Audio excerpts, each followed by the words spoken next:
요셉과 정혼하고 동거하기 전에 성령으로 잉태된 것이 나타났더니 그 남편 요셉은 의로운 사람이라 저를 드러내지 아니하고 가만히 끊고자 하여 이를 생각할 때에 주의 사자가 현몽하여 가로되 다윗의 자손 요셉아 내 아내 마리아 데려오기를 무서워 말라. 저에게 잉태된 자는 성령으로 된 것이라. 아들을 낳으리니 이름을 예수라 하라. 이는 그가 자기 백성을 저희 죄에서 구원할 자이심이라 하니라. 이 모든 일에 된 것은 주께서 선지자로 하신 말씀을 이루려 하심이니 가라사대 보라 처녀가 잉태하여 아들을 낳을 것이요 그 이름은 임마누엘이라 하리라 하셨으니 이를 번역한즉 하나님이 우리와 함께 계시다 하리라. 다같이 있습니다. 요셉이 잠을 깨어 일어나서 주의 사자의 분고대로 행하여 그 아내 데리러 왔으나 아들을 낳기까지 동침하니 아니하니 다음에 이름을 예수라 하니라. 아멘. 공동한 말씀을 통해서 이 시간에 본문을 통해서 의로운 사람 요셉이라는 말씀으로 잠시 은혜를 받기를 원합니다. 로마서 3장 10절 말씀에 보면 의인은 없나니 하나도 없다 라고 우리 성경은 말씀을 해주시고 있습니다. 예수님 자신에게 말하기를 선한 선생님이여 라고 하는 사람에게 말하기를 이 세상에 선한 이는 하나도 없다. 다만 선한 이는 하나님 외에는 사람으로서는 선한 사람이 없다고 말씀을 해주셨는데 그런데 오늘 본문 말씀 18절 말씀에 보면 요셉은 의로운 사람이다 라고 말씀을 하고 있고 그리고 창세기 6장의 말씀에 보면 노아 역시도 의인이요 당세의 완전한 자라고 말씀을 하고 있으며 여기서 1장 1절 말씀에 욥을 일러서 순진하고 정직하여 하나님을 경외하여 악에서 떠난 자다라고 이렇게 말씀을 하고 있습니다. 우리 성경에 나타나는 그러면 의로운 자는 대간절 어떤 사람을 일러서 의로운 자라고 이와 같이 말을 하고 있느냐. 이것은 우리가 하나님처럼 완전하다 이런 사람이 아닙니다. 여기 하나님처럼 완전한 자가 의로운 것이 아니라 여기에 의롭다고 하는 이 말씀은 하나님을 경외하며 경건하게 살고자 힘을 쓰는 사람을 일러서 의로운 사람이라고 말을 하고 있습니다. 그런 의미에서 볼 때 이 요셉은 대단한 사람이었다. 당세에 있어서 위대한 사람이었다. 이렇게 말을 할 수가 있게 되어집니다. 그렇기 때문에 예수님이 호적상의 아버지가 될 수가 있었고 하나님의 뜻을 이루는 사람이 될 수가 있었습니다. 우리는 이 시간에 요셉은 과연 어떤 사람이었기에 의로운 사람이라고 했는가 하는 사실을 살펴보면서 성탄을 이제 한 주간 앞두고 의로운 사람 요셉이라는 말씀으로 잠시 생각하기를 원합니다. 첫째로 오늘 보면 18절 말씀에 보면 요셉은 마리아의 허물을 덜추어 내지 아니했다 라고 말씀을 하고 있습니다. 마리아는 자기 부인이나 다름없는 사람입니다. 마리아가 자신과 함께 잠자리를 단 한 번도 가진 일이 없는데 들려오는 확실한 소식은 마리아가 아기를 임신했다라고 하는 사실입니다. 임신했다는 사실을 요셉이 알았을 때 이러한 사실을 알았을 때 요셉의 태도는 어떠해야 했겠는가라는 말입니다. 오늘 보면 18절 말씀에 보면 그 남편 요셉은 의로운 사람이라 저를 드러내지 아니하고 가만히 끊고자 하여 라고 말씀을 하시고 있습니다. 자기의 약혼한 처녀가 임신이 된 것을 알고도 가만히 있을 사람은 아무도 없을 것이라고 생각합니다. 자기의 법적으로 보면 아내나 다름이 없는 상황입니다. 자기 은혜가 자기와 아무런 상관이 없이 다른 사람의 아이를 가졌다고 할 때 세상 천지 가만히 있을 남편은 아무도 없을 것이라고 생각을 하게 됩니다. 그러나 요셉은 이러한 사실을 알고도 드러내지 아니하고 조용히 해결을 하려고 했다라고 말씀을 하고 있습니다. 우리가 어떤 사람의 허물을 보았을 때에 그 사람의 태도를 보면 그 사람이 신앙이 있는가, 그리고 그 사람이 인격자인가 하는 것을 짐작하고도 남음이 있습니다. 의로운 사람일수록 남의 허물을 감추어지고 가슴 아프게 생각하지만은, 그러나 악한 사람이 되면 남의 허물을 들추어내어서 창피를 주고, 그리고 자기도 그 창피 주는 것에 대하여 기뻐하고 설교하는 이러한 행동을 하게 됩니다. 이러한 사람은 다른 것이 아니라 자기 자신이 악한 사람이기 때문에 그러하다, 이런 말. 오늘 본문의 요셉이 어떤 태도를 취하느냐에 따라서 한 여인의 이와 같이 운명이 결정되는 이와 같은 심각한 상황에 이르게 되었습니다. 요셉이가 입만 뻥긋하면 마리아는 그 길로 모든 것이 끝장나버리는 상황에 있습니다. 이런 상황에서 요셉은 그 사실을 드러내지 아니하고 자기만 알고 모든 것을 끊어버리려고 했다라고 했습니다. 타락한 후 사람의 이 본성은 워낙 항상 악한 것을 드러내서 다른 사람들에게 알려서 그 추악한 것을 드러내서 창피를 주는 것이 타락한 인생의 본성이라고 할 수가 있습니다. 그러면서 우리 성경에 보면 이러한 사람들을 대표적으로 볼 수 있는 것이 노아의 세 아들 중에 한 아들이라고 할 수 있습니다. 노아가 만취가 되어 이와 같이 벌거벗고 누워 잘 때에 그의 세 아들 중에 셈과 야벳은 뒤로 물러가서 아버지의 수치를 이와 같이 가리워 줬지만은 이 함은 그러지 아니하고 자기 형제들에게 동네방네 아버지의 수치를 알리다가 결국은 저주를 받았던 모습을 잘 알고 있습니다. 남의 허물을 덮어주는 것은 진정한 사랑과 용서가 없이는 감당할 수가 없습니다. 그러므로 남의 허물을 덮어주고 가슴 아파할 줄 아는 사람이 의로운 사람이다, 이런 말입니다. 따지고 보면 마리아의 임신은 마리아의 잘못이나 그리고 실수에 의해서 난 것이 아닙니다. 그것은 하나님의 성령에 의해서 마리아가 잉태되었더라고 말씀을 했습니다. 그런데 요셉의 입장에서 보면 이해가 될 수 없는 이런 상황입니다. 마리아 역시도 입장에서 보면 매우 답답한 일이고, 요셉 역시도 이 사실을 수용해야 하는 이 상황에서 보면 답답한 일은 마찬가지라고 생각합니다. 여기서 생각해 보면 요셉이 마리아의 허물을 드러내지 아니했다고 하는 이것은 대단히 중요한 일이다라고 생각이 되어집니다. 마리아를 살리는 것도 중요하지만 그에 앞서 더 깊은 진리는 마리아 뱃속에 있는 수태하고 있는 아기 예수의 생명이 달려있기 때문에 그런 것입니다. 참으로 의로운 사람이 아니면 하나님의 뜻을 이룰 수가 없습니다. 요셉은 의로운 사람이 있기에 마리아의 허물을 비밀을 드러내지 아니했다라고 말씀을 하고 있습니다. 두 번째는 요셉이 왜 의로운 사람이었는가, 오늘 본문 20절에 밝혀주는 내용입니다. 성급하게 행동하거나 자기 생각을 하나님 뜻 앞에 세우지 아니했다, 이런 말입니다. 20절에 보면 이 일을 생각할 때 주의 사자가 현몽하여 가로되 다윗의 자손 요셉아, 내 아내 마리아 데려오기를 무서워 말라. 저에게 잉태된 자는 성령으로 된 것이니라고 천사가 알려주었습니다. 이 말을 들은 요셉이 깊이 생각하며 신중하게 이를 처리하려고 고민에 빠졌습니다. 쉽게 생각할 수도 있겠지만은 바로 이 심각하게 생각을 합니다. 상대방을 생각하여 깊이 고민에 빠지지 않을 수가 없게 되었습니다. 이처럼 어려운 사람은 가볍게 모든 일을 행동하지를 않습니다.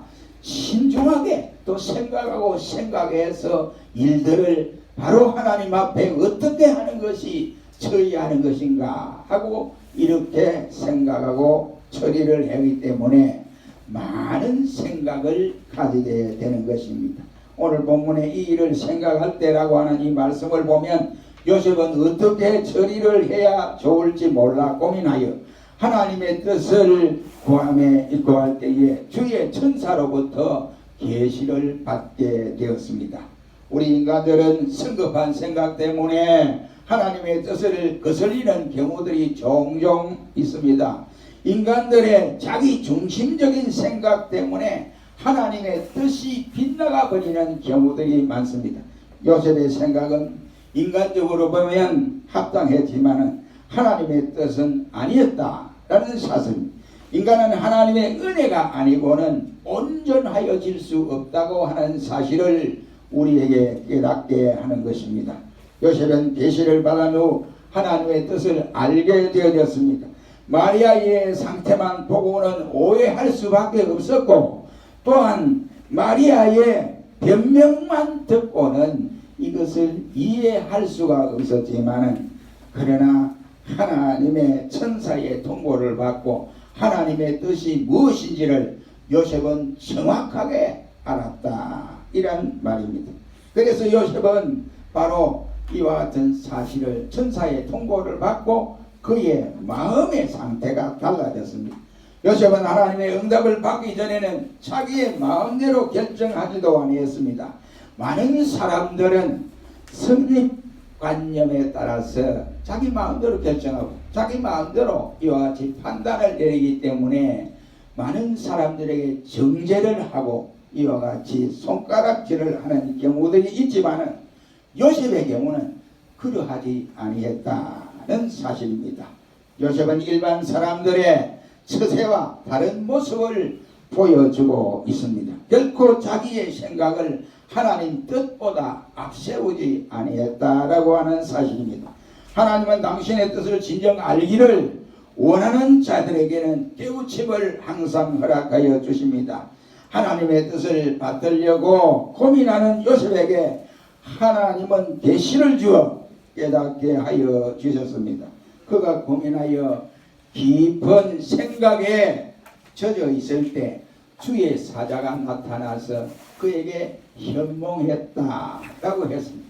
현몽이라는 말은 우리가 아는 대로 꿈의 사자가 나타나서 그에게 일러주는 사실을 말씀합니다. 우리가 여기서 한 가지 깨달을 수 있는 것은 인간들은 짧은 안목으로는 어찌 하나님의 거룩한 뜻을 구분하여 살 수가 있겠습니까? 사람은 무엇을 생각하고 무엇에 관심을 두느냐에 따라서 그 사람이 어떤 사람인가 하는 것을 판단할 수 있게 됩니다. 어려운 사람은 어려운 고민을 많이 하고 악한 사람은 악의적인 생각을 많이 하게 됩니다. 어려운 일을 위해서 염려하고 의를 위해서 잠을 못 이루며 몸부림칠 줄 아는 사람이 바로 요셉과 같은 사람이다 이런 말이. 죄를 짓고 고통스러워서 잠을 못 자고 이리 뒤척 저리 뒤척하는 것이 아니라 어려운 일을 위해서 고민하는 사람이 진실로 어려운 사람이다 이런 말입니다. 세 번째 요셉은 24절 말씀에서 주의 분부대로 순종한 사람이었다 이런 말. 24절에 요셉이 잠을 깨어 일어나서 주의 사자의 분부대로 행하여 라고 했습니다. 요셉은 말씀에 절대 복종하는 사람이었다 이런 말입니다. 그 증거가 주의 분부대로 했다 이랬습니다. 평안할 때는 우리가 주님의 분부대로 또 수행할 수도 있습니다. 순종할 수도 있습니다. 그러나 자기의 상황이 평안한 것이 아니라 어려운 상황에 처했을 때 주의 분부대로 행하는 이것이 강한 순종의 사람이다 하는 것입니다. 그럼 요셉은 어떤 주의 분부대로 행했느냐. 24절에 아내를 데려와라고 할 때 아내를 데려왔습니다. 주의 사자가 분부대로 행하여 그 아내를 데려왔으나 라고 요셉의 행동을 말씀을 하고 있습니다. 이 요셉은 죄를 범한 여인으로 생각하고 있는데 주의 사자가 데려오라고 합니다. 그래서 데려왔습니다. 가늠한 여인에게 그가 장가를 드는 것은 모세의 율법에 자기도 간음죄를 범하는 이와 같은 상황을 요셉은 너무나 잘 알고 있기 때문에 요셉으로서는 주의 사자의 문부에 수락할 수 없습니다. 이런 것이 아니고 무조건 주님의 사자의 명대로 이유 없이 내가 복종하겠습니다 라고 순종했습니다. 순종 가운데 가장 큰 순종은 불합리한 일에 순종하라고 명령이 떨어졌을 때 순종하는 것이 가장 큰 순종이다라고 생각합니다. 요셉은 바로 이 일을 행했습니다. 요셉은 또 어떻게 주의 본보대로 했습니까? 21절에 아기의 이름을 예수라고 지어라 라고 했습니다. 그래서 21절 말씀에 보면 그 아들의 라헬이 그 이름을 예수라 하라고 할 때에 요셉은 누구의 신지도 모르는데 이름을 지어서 자신의 호적에 올려야 했습니다. 자신의 시도 아닌데 자신의 맏아들의 이름으로 호적에 올려야 했던 것입니다. 이것은 요셉이나 요셉의 부모나 아니면 친인척들이 알았을 때 요셉은 어떠한 행동을 해야 되느냐 하는 상황에 놓여 있기도 한 것입니다. 그러나 요셉은 그러한 친인척이나 부모에 상관하지 아니하고 주의 분부대로 그 아이의 이름을 자기 호적에 올려 입적을 시켰다. 그 요셉은 주의 분부대로 무슨 분부대로 행했느냐? 마태복음 2장 13절 말씀에 보면 애굽으로 피신해라, 피난을 가야 한다 라고 할 때에 그 말씀대로 그대로 행했습니다. 마태복음 2장 13절에 보면 헤롯이 아기를 죽이려 하니 일어나 아기와 모친을 데리고 애굽으로 피하여 내가 내게 이르기까지 거기 있으라고 천사가 통보를 했습니다. 마태복음 2장 14절 말씀에는 요셉이 일어나 밤에 아기와 그의 모친을 데리고 애굽으로 떠나니라고 말씀을 하고 있습니다. 여러분, 요셉의 가족은 지금 낮에 애굽을 향하여 가는 길이 아니고 밤중에 애굽을 향하여 가는데 예루살렘에서 여기에 요셉이 지금 있는 베들레헴에서 베들레헴에서 애굽까지의 거리는 짧은 거리가 아니고 머나먼 거리입니다. 그런데 밤중에 애굽을 향하여 피난을 가기에 이르렀다 했습니다. 다만 그 이유는 천사가 통보한 대로 헤롯이 군병들을 시켜서 유대인의 왕으로 태어난 아기 예수를 죽이려고 한다. 그러니 빨리 피하라는 통보였습니다. 여러분, 피난길을 아시지 않습니까? 우리가 피난을 해본 사람들은 알 수 있습니다. 피난길이 평탄한 길이 아니지요. 피난길이라고 하는 것은 고통스럽습니다. 괴로운 길이 바로 피난길입니다. 베들레헴에서 애굽까지는 너무나 먼 거리입니다. 애굽에 가면 그렇다고 해서 삶의 터전이 딱 준비되어 있는 것도 아닙니다. 어디에서 어떻게 살아야 할지 전혀 모르는 상황입니다. 전성에 의하면 피난길을 가는 도중에 식구들이 쓰러져서 기진맥진하여 있었다고 합니다. 그때 아기 예수는 울면서 어머니의 젖을 빨고 있었고 그때에 천사가 내려와서 그들에게 힘을 북돋아 주었다는 전성이 있습니다. 아무튼 요셉은 사탄의 공격으로부터 아기와 마리아를 보호하기 위해서 하나님의 뜻에 복종한 것이었다. 이런 말입니다. 요셉이 분부대로 한 것은 뭐냐? 2장 20절 말씀에 보면 아기가 일어나 아기와 모친을 데리고 이스라엘 땅으로 가라 하시니 또 그렇게 했다라고 말씀을 하고 있습니다. 언제는 애굽으로 피신하라고 하더니 또 이제 어느 기간이 지나니까 천사가 나타나서 다시 이스라엘 땅으로 가라고 하면서 그 명령을 받은 요셉이 아기와 모친을 데리고 이스라엘 땅 나사렛 동네로 오게 되어졌습니다. 거기서 숨어 살다시피 했습니다. 하나님이 나사렛에 보낸 이유가 있다고요. 왜냐하면 베들레헴이나 다른 동네 예루살렘이나 이런 지역에 가면 사람들이 다 알아요. 또 잘 사는 사람도 있고 이러니까 그렇습니다. 그래서 나사렛은 가난한 사람들이 많이 살기 때문에 누가 뭐 어떻게 하면 그 힘도 볼 개를도 없고 자기 사는데 바빠 헤맵니다. 그러니까 거기 이사를 와도 아기 예수가 왔다 이렇게 소문낼 사람도 없고 그런 지역이라고 할 수 있습니다. 그래서 나사렛은 천한 사람들이 살기에 좋은 동네다 이런 말. 요셉은 주의 분부대로 모두 순종했다고 할 수 있습니다. 이러한 순종에는 그렇게 말처럼 쉬운 것이 아니라고 생각을 합니다. 거기에는 항상 희생과 그리고 핍박이 동반될 수 있습니다. 참으로 어려운 사람은 하나님의 뜻을 거부하지 않습니다. 우리 모두 요셉처럼 무슨 일에든지 주의 본부대로 순종하시기를 주의 이름으로 축원합니다. 마지막에 요셉은 아기를 낳기까지 동침하지 아니했다라고 25절에 밝혀줍니다. 25절에 아들을 낳기까지 동침하지 아니하더니라고 했습니다. 요셉은 하나님의 뜻이 이루어지기 전까지는 자신의 모든 정욕까지도 부정하는 모습입니다.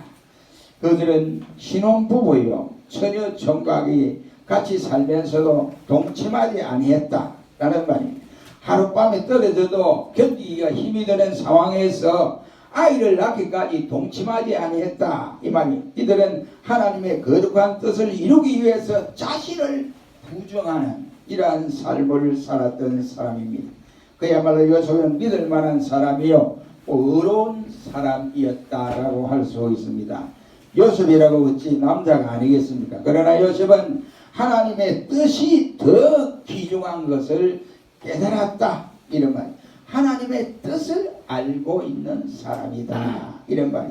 우리 역시도 하나님의 뜻이 이루어지도록 우리는 우리의 욕망을 꺾어야 합니다. 우리 사람의 생각을 꺾지 아니하고는 하나님의 뜻을 이룰 수가 없습니다. 그러므로 자신을 절제할 줄 알아야 의로운 사람이 될 수 있다 이런 말입니다. 사랑하는 성도 여러분, 우리는 여기서 깨달을 수 있는 것은 먹을 것 다 있고 입을 것 다 있고 가고 싶은 데 다 가고 취하고 싶은 것 다 취하고는 하나님의 뜻을 이룰 수가 없다고 하는 사실입니다. 우리는 때를 따라 인간에게 있어서 가장 기본적인 욕구마저도 부정해야 할 경우가 우리 신앙생활 가운데 일어날 수 있습니다. 나의 일반적인 인간의 정도, 부부간의 이와 같은 관계도, 형제 사이에도, 부모 사이에도 하나님을 위해서 부정해야 될 그러한 자리가 없지 않아 찾아오게 됩니다. 육신의 욕망을 제어할 수 있어야 경건한 삶을 살아갈 수 있고 모든 일에 절제할 수 있어야 의로운 사람이 될 수가 있게 됩니다. 제가 아는 후배가 지금 목회를 하고 있습니다. 개척을 하다 보니 어렵지요. 어려우니까 이제 목사님이 이 택배를 합니다. 온종일 택배를 하면 이제 목회할 시간이 부족하니까 한 시까지 오후 1시까지 택배를 하고 이제 집에 돌아오시는데 그 참 교회가 개척 교회니까 얼마나 어렵겠어요. 그런데 생각지도 않은 자기 처남이 큰 처남이 장가간 간 처남이 교통사고로 죽었어요. 천국을 왔습니다. 그런데 그 장모가 그 교회에 출석을 하고 있습니다. 집사입니다. 권사도 합니다. 그런데 이제 이 보상이 이 몇 억이 나왔어요. 뭐 3억인가 뭐 이게 나왔대요. 나왔는데 이제 그 형제들이 있으니까 또 딸들도 있으니까 엄마 그거 어떡할 거야? 나도 좀 줘. 나도 좀 줘. 이제 입시련이 벌어졌습니다. 하나 기다려. 조금 기다려봐. 내가 결정하마. 이러고 기도하고 한 달 있다가 그 수억을 딱 가지고 자기 사역에 교회 개척교회 중에서 이것 가지고 교회 사자 이런 거예요. 그걸 했어요. 그래가지고 그 목사님이 그 돈으로 피 묻은 돈으로 교회를 사서 변두리 지역에 그건 이제 뭐 인천 시내에서 할 수 없고 변두리 지역에 가서 이와 같이 건물 3층 건물을 사서 지금 목회를 하고 있습니다. 여러분, 목사님의 이 장모님이 그 순수한 결단이 의로운 결단이다. 저는 그렇게 보고 있습니다. 여러분, 의로운 사람 되는 것이 말처럼 그렇게 쉽게 되는 것이 아닙니다.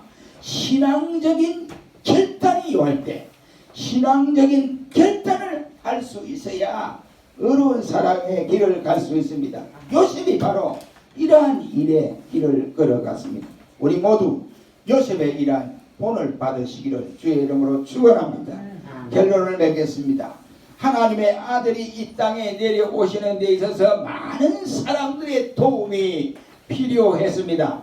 깨끗한 마리아의 몸이 필요를 했고 어려운 요셉의 손길이 필요를 했으며 주의 길을 평탄하게 만들어 놓은 세례 요한에 필요했고 또 성전에서 기도하면서 아기 예수를 내가 한번 보지 않고는 죽지 못하겠다 하고 기도하면서 늘 신앙으로 기다리고 깨어 있었던 안나와 시므이가 필요를 했던 것입니다. 그러면 우리 역시도 이번 성탄절에는 아기 예수님께 축하는 해야 되는데 이 어려운 시대에도 축하는 해야 되지 않습니까? 그만 코로나 때문에 뭐 아기 예수 뭐 그냥 넘어가자. 어떻게 넘어갑니까? 넘어갈 수가 없어요.